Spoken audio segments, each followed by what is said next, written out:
पत्रकार परिषद घेण्यामागचा उद्देश आहे की आदरणीय आपल्या बारामती तालुक्याचे भाग्यविधाते आदरणीय विकास पुरुष, महाराष्ट्र राज्याचे सन्माननीय उपमुख्यमंत्री आदरणीय अजितदादा पवारसाहेबांच्या निवासस्थानी जी चुकीच्या भाजपच्या युवा मोर्चाने जे काय त्या ठिकाणी आंदोलन सकाळी केलेलं होतं, तर त्याच्या अगेन्स्ट आम्ही ही पत्रकार परिषद घेऊन किंवा खऱ्या अर्थानं महाराष्ट्रात आपल्याला मुख्यमंत्री भाजपचे मुख्यमंत्री आदरणीय अजितदादा राष्ट्रवादी काँग्रेस आणि शिवसेनेचे उपमुख्यमंत्री यांच्या माध्यमातून महाराष्ट्रामध्ये हे जे सरकार चालू आहे आणि ह्या सरकारच्या माध्यमातून ज्यावेळेस आपण युतीच्या माध्यमातून पुढे जात असताना ह्या चुकीच्या ह्याला कुठंतरी निवडणुकीच्या डोळ्यापुढे ठेवून बारामती नगर परिषद असेल किंवा इतर बाकीच्या ही ठेवून त्यांनी जे केलेलं हे जे सकाळचा मोर्चा होता तो निश्चित त्या ठिकाणी चुकीचा आहे आणि कुठंतरी स्वतःला मोठं म्हणून घेण्याचा तो एक पर्याप्त आहे असं आम्हाला वाटतं त्या ठिकाणी.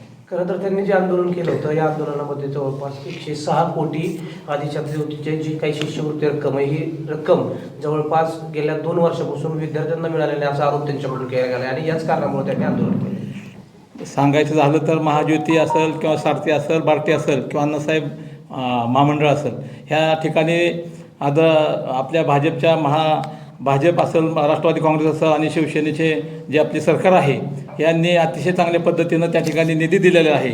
आणि आपल्याला सांगायला झालं तर जवळपास 5 वर्षाच्या काळामध्ये महाज्योतीला 1746.15 कोटी रुपयाचा त्या ठिकाणी निधी दिलेला आहे. सारथी संस्थेला 1549.5 कोटीचा निधी त्या ठिकाणी दिलेला आहे.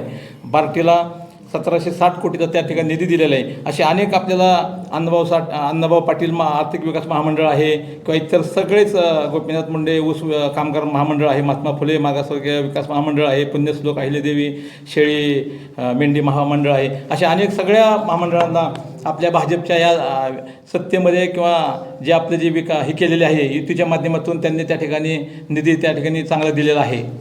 तुम्ही आता महामंडळाला निधी दिला असं सांगितलं, हे शासकीय आकडेवारी आहे. हे शासकीय आकडेवारी आहेत. मग असं असताना मग भाजप युवा मोर्चाला आंदोलन करण्याची वेळ काय येते? आपण बघतोय की लोकांचा विनाकारण आज आपण तुम्ही सकाळी बघितलं असेल किंवा एक मुलगा बारामतीतला आणि इतर काय 200-300 रुपये देऊन काही ठराविक मुलं त्या ठिकाणी त्यांनी तिथं घेऊन आज तुम्ही बघताय बारामतीतील कुठल्याही भाजपचा पदाधिकारी त्या ठिकाणी आलेला नव्हता आणि कुठंतरी स्वतःचं टमकी मिळवण्यासाठी हा केलेला एक वेगळा स्टंट आहे असं आम्ही समजतो.